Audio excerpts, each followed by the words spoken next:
This is the companion video for Chapter 1, Physically Based Rendering for SGD 239 Tech Art, where we're going to talk a little bit about creating materials in Unreal. If you haven't done so already, make sure you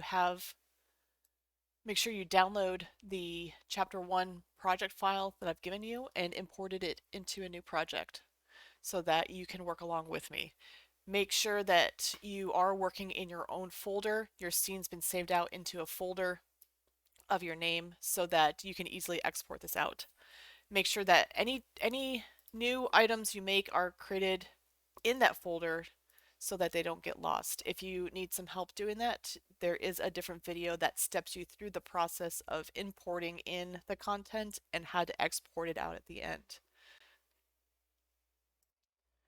This video is meant to be a companion for the chapter and not a substitute for reading the chapter in its whole. So do make sure that you do go ahead and read the chapter probably before you do this tutorial so that you have a better understanding of the background and theory to what we're doing. This is just meant as a video walkthrough of how to do the um, the materials that they show, since sometimes it can be a little bit weird to read and to read about doing that stuff. So I figured that this would be helpful for a lot of students. So first things first, we are going to create a cube in our scene. It's going to be a little bit too big, so I'm going to scale this down. I'm just clicking tab to go between the different ones. So hold on. I'm going to hit F to focus on that object. So it's going to be a little bit easier to rotate around. And we should have a nice cube. If you are finding that your camera, is moving a little bit too fast, remember that you can slow down your camera speed. Hit F to focus, and you can use your mouse to zoom in and out, all that fun stuff. So we just need a cube so that we can see our material when we create it. So let's create our first material. It's just going to be a basic color material. So I'm going to right click, choose material, and call it basic color material. I prefer to not put spaces in my names. That's just a good habit to get into. So you can do either Pascal case or you can do underscores to help name your things. But you should get in the habit of not ever putting spaces in the names of your assets. While we're here, before we start, why don't we just drag and drop that material onto our object so that when we create them, we'll be able to see them update in the viewport. I'm going to double click then on my basic color material so that we can look at what we have. So it's possible you haven't spent a lot of time in here. I'm not going to go over in this video all the different things and what things are. That is covered in your book. So if you haven't worked with a Unreal material before, I would recommend taking a little bit of time and familiarizing yourself with what's in here.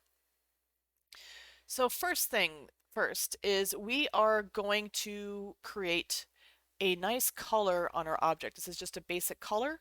So we are going to do that by using what is called a constant. There are a couple different constants. There's constant 2 vector, and constant 3 vector. So we are going to use a constant 3 vector, and you might be saying, and all I'm doing is right clicking in the viewport and starting to type constant, and we can see constant, constant 2, constant 3, and constant 4. You're going to be using constants a lot, so you should get kind of familiar with using these, how to find them, how to work with them. But we're going to use this to make a base color, and you might be asking yourself, why don't we use something called color instead of constant? Like if we're doing color, why isn't there color? This is just kind of what Unreal calls this. Notice that when we create it, it does have kind of like this color swatch, and over here is a color swatch as well. We can open this up and get our R, G, and B values so that we can actually come in here and type these in. You could also double click and get a color picker.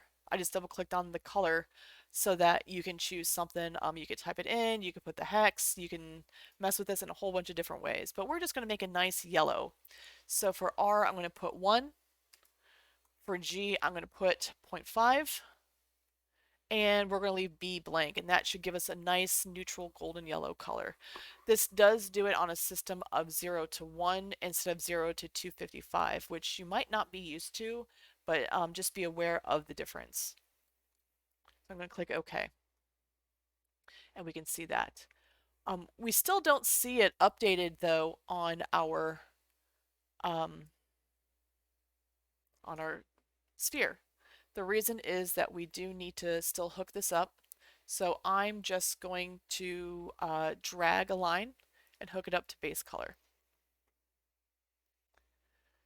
While I'm at it too, as well, I can click apply and save. I'm not going to close it yet though, but I'm going to take a peek, and we can see in our browser, in our editor, that our cube, since it had the material applied, is now yellow. So if you do work with multiple monitors, I actually have 2 monitors. I do prefer to keep one in the other, so that I can see my viewport while I'm working and see what it actually looks like in the scene. Since I can't record double monitors though, we're just going to have the one, so I am going to kind of move back and forth with that. All right, nice. So we have our base color. So if you're this far into the program, you've learned a little bit about PBR materials. So not only do we have our base color, but we do have some other ones that we can work with, specifically metallic, roughness, and normal. Those are the key materials when we key textures when we are working with our materials. So we just have our base color for now. Why don't we work with putting a roughness on here? And if you remember, roughness is going to be, if it's full roughness, it's matte and not shiny. If it's 0 roughness, it is super shiny. So kind of like how we did with the base color, we are going to work with a constant, but we don't need it to be actual color, we just need it to be in a grayscale. So we're going to just work with a constant. Just a single constant. And one thing I would like to note, if you hold down the 1 key and click, it will make a constant. If you hold down the 3 key and click, it will make a constant 3. And I'm going to warn you now, you're going to be working with a lot of constants doing your materials. So 1, 2, and 3, a constant 1, constant 2, constant 3. That's a really handy shortcut to remember. So roughness, let's just hook it up as is. I think it is, it's set to 0, which means it's going to be black. So let's hook it up into our roughness. It might take a moment. And remember, rough means, 0 means it's super shiny. White or 1 means it's not shiny at all. So, we kind of want it to be a little bit shiny, but not too crazy. This isn't a new plastic ball. So let's give it like a 0.2. And that should give it kind of a nice, appealing amount of specular on there. So let's take a look at our first material now in our viewport. So I'm going to make sure I hit save. And let's go back. And if you don't see, sometimes if things don't change, you might need to do a build. If things don't always update, try doing a build. And this is where I'm going to probably pause the video and wait for it to finish. Oh, it finished already. That wasn't too bad. When we get to more complex things, it's definitely going to take a lot longer. But you can kind of see, as we move around, it has that little bit of shininess to it, but it has like that nice gold color. So a nice basic color material. All right, that's fun, but let's kind of push ourselves a little bit and let's create a PBR material next. So we're going to create a new material called M underscore PBR underscore metal. And let's create, do I want to put this on a sphere? I think I want to put this on a sphere. 1 second. Yeah, let's do a sphere. It'll look nice. So I'm going to grab a sphere and drag it in. I'm going to shrink it down to 0 0.1, 0 0.1, 0 0.1. And I will apply my new material to that so I can watch it update. I put that in. So I'm going to hit, I haven't saved in a while. I should probably save my map. So let's do that before I forget. Okay, so let's make a metal material. So I'm going to open up that material.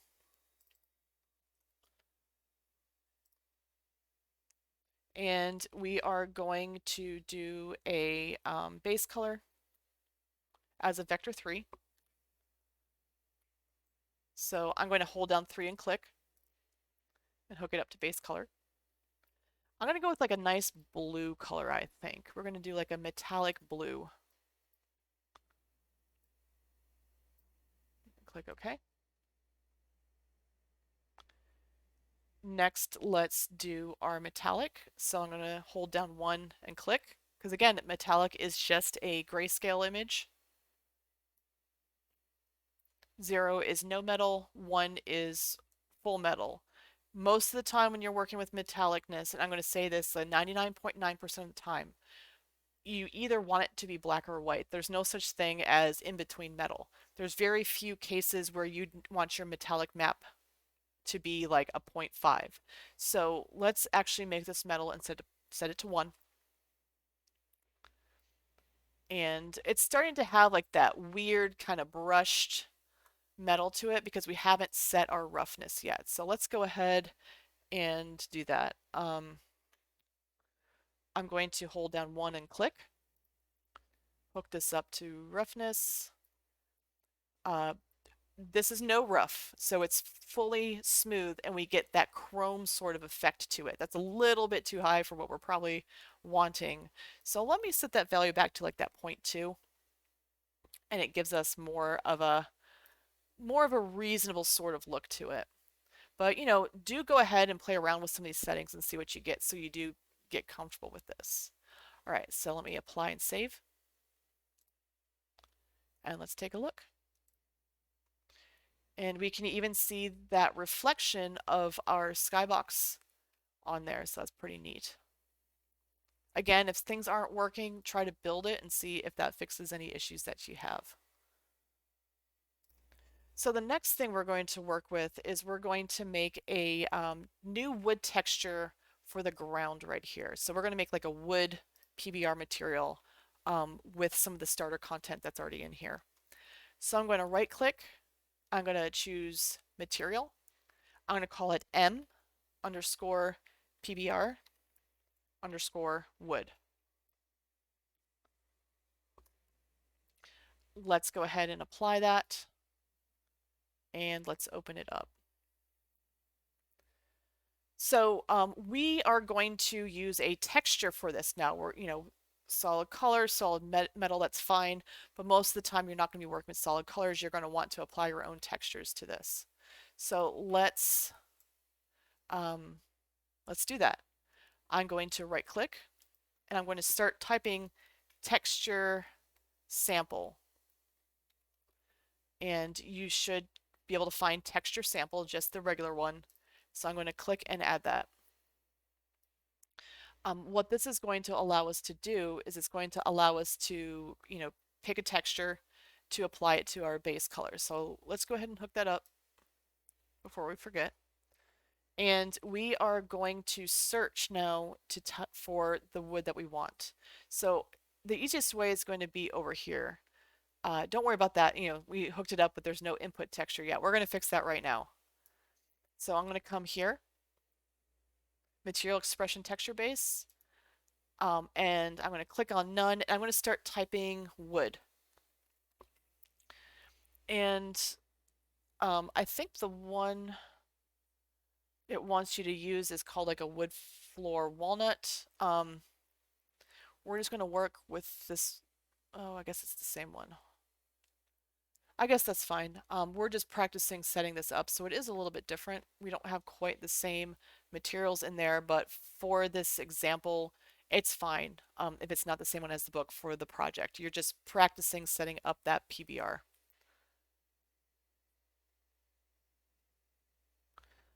All right, next so we got that base. We hit apply. I know it's going to be look like the same kind of one that's in there, but that's okay. We're going to kind of push it a little bit. The next thing that we're going to want to do is we're going to add some specular to this. So let's see.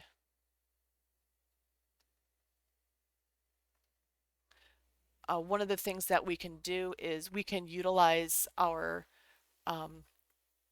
color for our specular. Sometimes it works, sometimes it doesn't work, but in this instance, it's going to give us an interesting sort of look. So I'm just going to add another texture sample. Or another thing that we could do is we could just copy and paste this. So I'm going to hit Control C, Control V, because we're going to be utilizing that same texture. And what we want to pull off of here is we want to take the R value, the red channel, and feed it into our specular to get some shininess off of there. And it's subtle, but we don't want that to be super strong.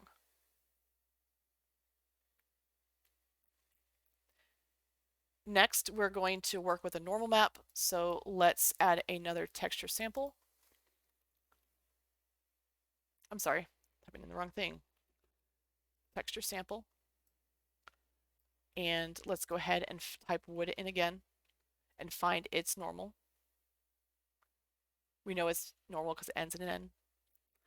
And we are going to hook this now into our normal slot, the RGB into normal.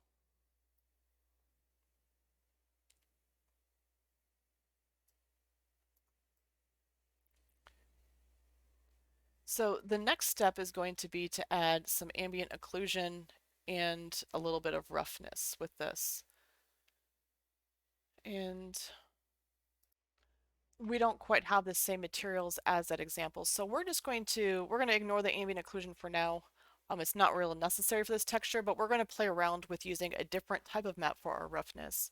So I'm going to get a new texture sample. And for that texture, I'm going to actually look for noise. And I'm going to grab this Perlin noise. Sometimes when all else fails, a good noise will work perfectly fine for a roughness. So we can't just, roughness is a grayscale, so we can't just pull RGB out. We just have to grab the R and throw that into a roughness. And you can sometimes get some really, you see that? It might be hard to tell. But all else fails, if you are in a tight squeeze, a noise in your roughness might be good enough if you just don't want something to be super clean looking. It might be hard to see in here. So we're going to save this out and we're going to go back and see what it looks like in the editor. So let's do an apply, save. And you see how we're getting, it looks a little bit dusty, a little bit dirty on there now because of that noise. So I know it's a little bit different than the book, but we're just kind of using what's in the project. But, you know, we can still get, like I said, a noise for your roughness is better than a constant sometimes. So it'll give it a little bit more lifelike look to it. So this is where it is a little bit different. If you do find the materials from the book and you want to do what the book says, that's fine.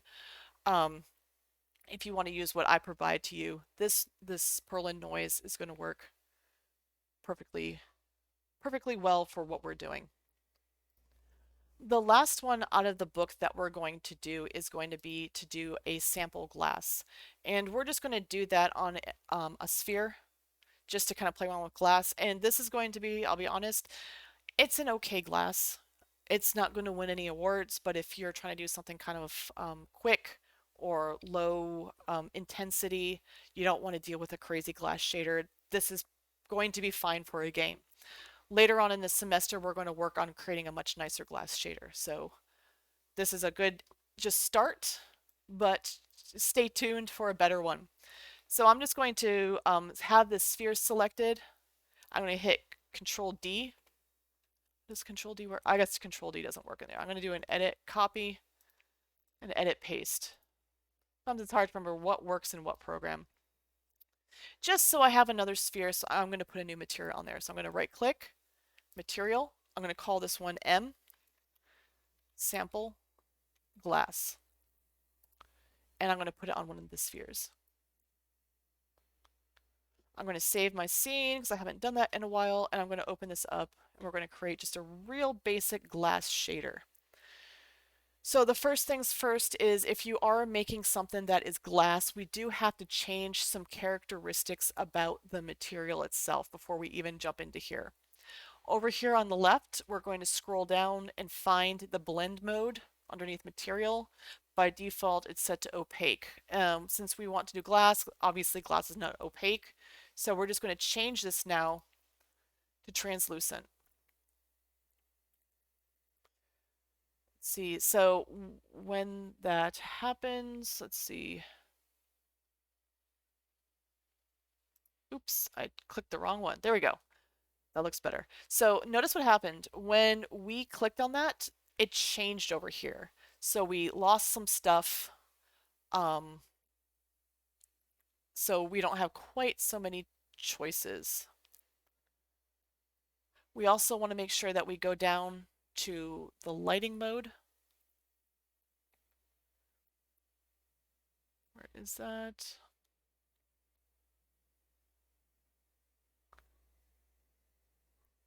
Did I pass it? Hold on.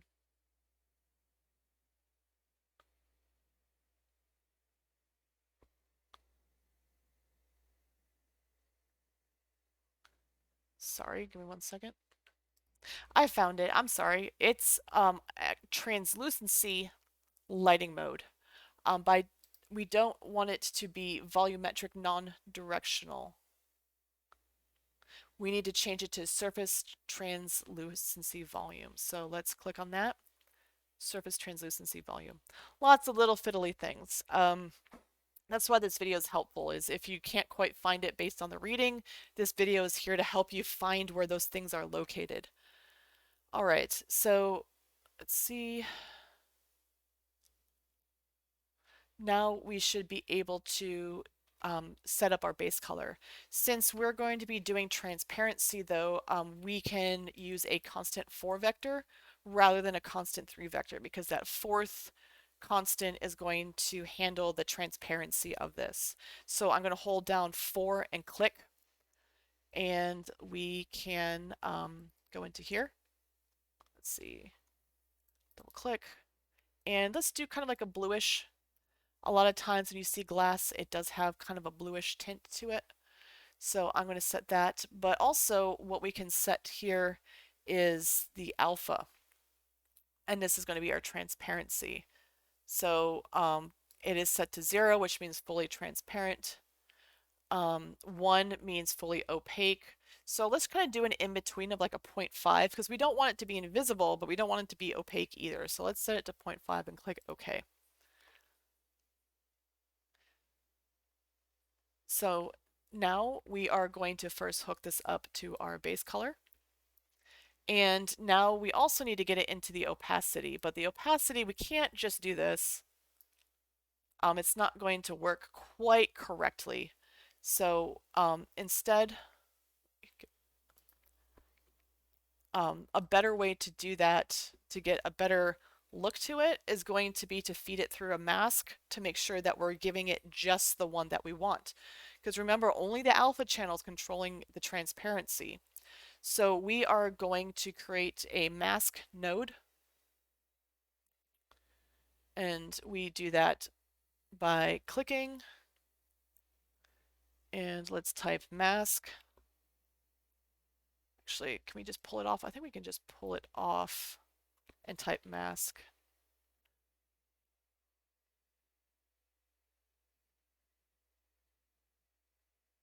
And we want component mask. It's not popping up super easy. Let's type component mask. Let's see if that comes up better. There it is, component mask. Because we just want to tell it, look over here. It's like, what is your mask from here? Not R and G, we just want A. A is going to be our mask that we're going to feed into the opacity. We're going to hit apply.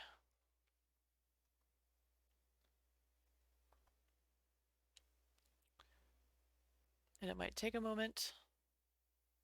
But this is a much better way to handle doing your opacity than feeding it directly into there.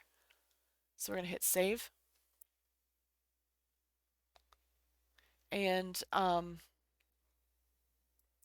take a look at it in the scene.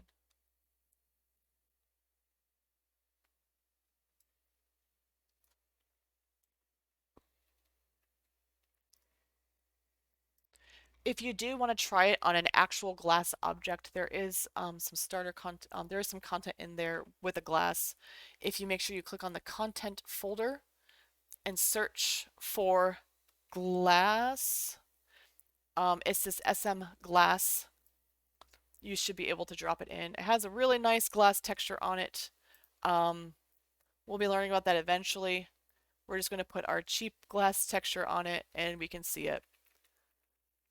It's okay. It gets the job done. Glass is one of those materials that is always really difficult to render out. But for a first glass, that should be perfectly fine. There is some other stuff in this texture that you can go through that I would recommend at least being kind of familiar with, but it's not part of the assignment this week. So it is an important thing to understand reflections. So if you want a little bit more learning, I definitely recommend finishing out that chapter. But I do want to show you some a little bit more with materials for this week. But like I said, please do the rest of the chapter. It's really important information, especially if you do want to work in materials and shaders. You're going to learn some interesting stuff. But this is it as far as the assignment goes from the book. I do want to show you a little bit more, and we're going to make a different sort of material for the ground. So I'm just going to duplicate this and move it over. Oops, I'm sorry, I keep forgetting. It's not the same. Because we are going to make a fun rainbow material on here. So let me go back to my asset folder. Let me take that out. And I'm going to make a new material called rainbow. Oops, there we go. I can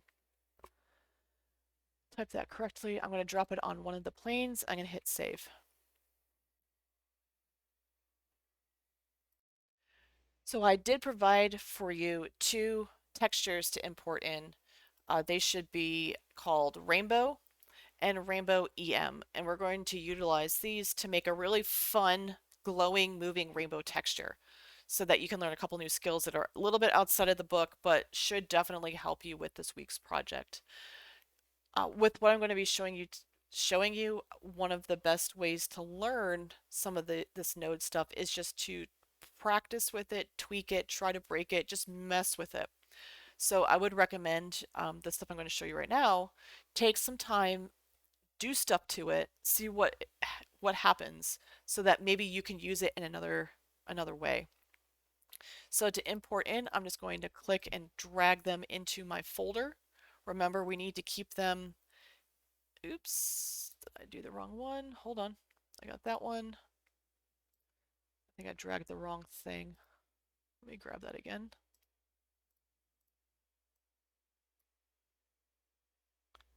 One second. I don't think it likes that this is named the same thing, so I'm going to rename this to Rainbow Matte. And then drag this in. No, still, hold on. So I opened it up in Photoshop and I renamed it Rainbow BC and it took it perfectly fine. I didn't change anything else about it. I don't know. So hopefully you don't have the same issues I did. I'll make sure for this project I upload this Rainbow BC. Not certain why it was having an issue. Okay, so first things first, let's open this up and we are going to um, create our material. So the first thing we're going to want to do is we are going to want to do our texture samples. And one thing we can do, if it makes it a little bit quicker, is we can grab those two and we can just drop them right in to our window, and it will create those texture samples for us, so we don't have to hunt around for things. So let's hook this into our color, our base color, first of all.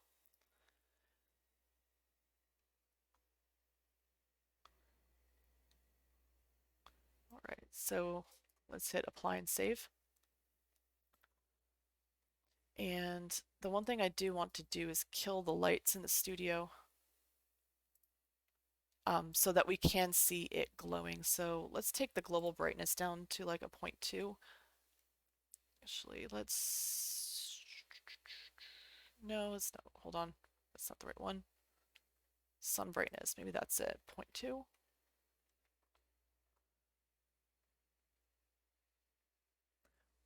Hold on one second. Sorry about the jump. I found the correct setting. Sometimes it's hard to remember all the fiddly bits. Underneath the BP Light Studio, if you are working with something like that, it's under the HDRI settings. It's this HDRI brightness. We're going to set that to like a 0.2. We can even probably take it just down to a 0, so that we just don't see it. And I think that's just some weird reflections. We could try building that and see if it goes away, but we're not too concerned about that. We just want to see our emissive stuff work. So if you still see weird, I'm not too concerned. I think that's just some weird reflections going on. And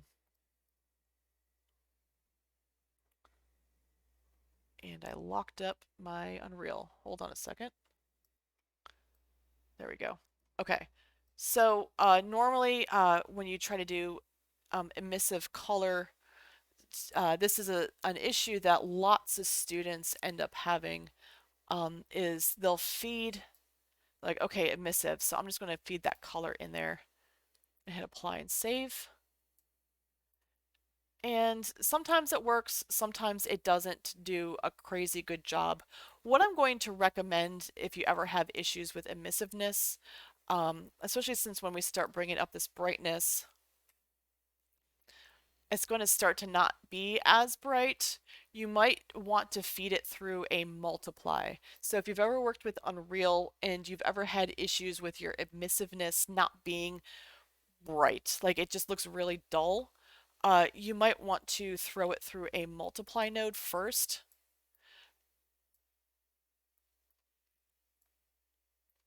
And you could even set it up with like a constant 1.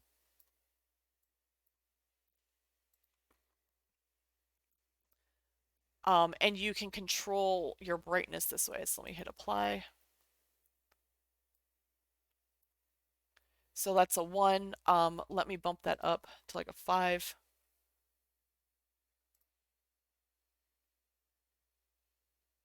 And you should see how it's just getting brighter and brighter and brighter. So if you really need to make it like look like a light bulb, you're probably going to go higher than like a 5, or even just a 1.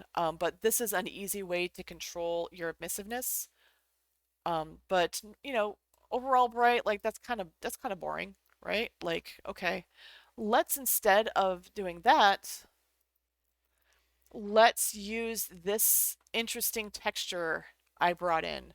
So I'm going to get rid of this, and I'm going to feed in the RGB into B to be our almost working like a mask. So that where it's white, it's going to be full emissive. Where it's black, it's going to be not emissive. So let's apply that. And it's kind of like a fun, cheap way to get like a stained glass sort of look. Like we can like carve out like windows this way using our texture, like if it's supposed to be kind of finer, instead of our modeling it. So the other thing that could be kind of fun would be to make this move, right? Because we got it glowing, we got an interesting kind of look to it. Another one I always get is how to make things move on here. So I am going to add a panner node and hook this up into my texture UVs. And the panner, you can play around with this, like we could set its X and Y to different values. And you can see now that we're getting it moving. We could also hook this up into the UVs of that. Ooh, it's going really fast now. It's probably a little bit too fast. Again, like I said, try playing around with these. See what you get, see what works well. I can't possibly show you any, all the iterations. The other thing that might be useful for this is rather than just a constant one direction, what if we had it moving kind of back and forth, almost like a wave? And with that, we're going to need to use a sine node. So I'm going to just hook up that sine into the time. And we do need something else for this sine to run. We need to hook up a actual time input into there in order for it to, because sines it's mathematical, it's based on math over time, so we need to get a time node and connect that up because you're going to have an error otherwise. And we get a back and forth sine wave sort of motion now that we can utilize. So let me apply and save.